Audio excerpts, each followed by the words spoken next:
నూజివీడులో నకిలీ మద్యం అని చెప్పేసి ఒక పత్రికలో వార్త వచ్చింది. నేను వెంటనే ఎక్సైజ్ అధికారులకి ఫోన్ చేసి చాలా గట్టిగా మందలింపు ధోరణిలో మాట్లాడటం కూడా జరిగింది.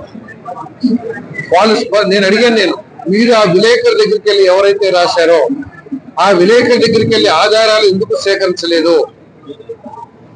ఏదైతే పేపర్ లో ఒక ఆగిరిపల్లి షాప్ లో ఆ కానిస్టేబుల్ లేకపోతే యజమాని వారిని సర్ది చెప్పి పంపించారని ఏదైతే కథనం సృష్టించారో ఆ షాప్ ఏ షాప్ ఆ షాప్ మీద ఎందుకు చర్యలు తీసుకోలేదు, ఆ షాప్ ఎందుకు మూసేయలేదు, లేదా అక్కడ ఉన్న అధికారులు మీద ఎందుకు చర్యలు తీసుకోలేదు అడిగితే ఆ షాపు నూజివీడు నియోజకవర్గానికి సంబంధించిన షాప్ కాదు.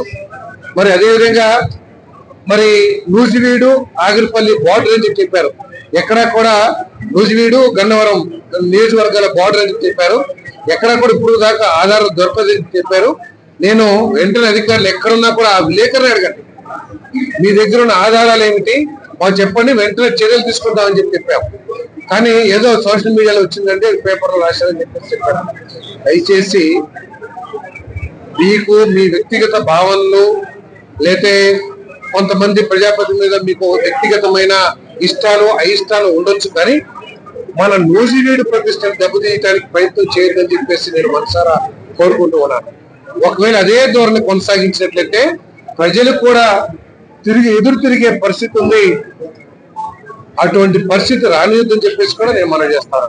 వాస్తవం అయితే తప్పకుండా మీరు ఏదైతే సమాచారం ఇస్తారో ఆ సమాచారం ఆధారంగా తప్పకుండా అధికారుల మీద ప్రజాప్రతినిధుల మీద అందరి మీద కూడా చర్యలు తీసుకుంటామని చెప్పేసి మనం చేస్తాను.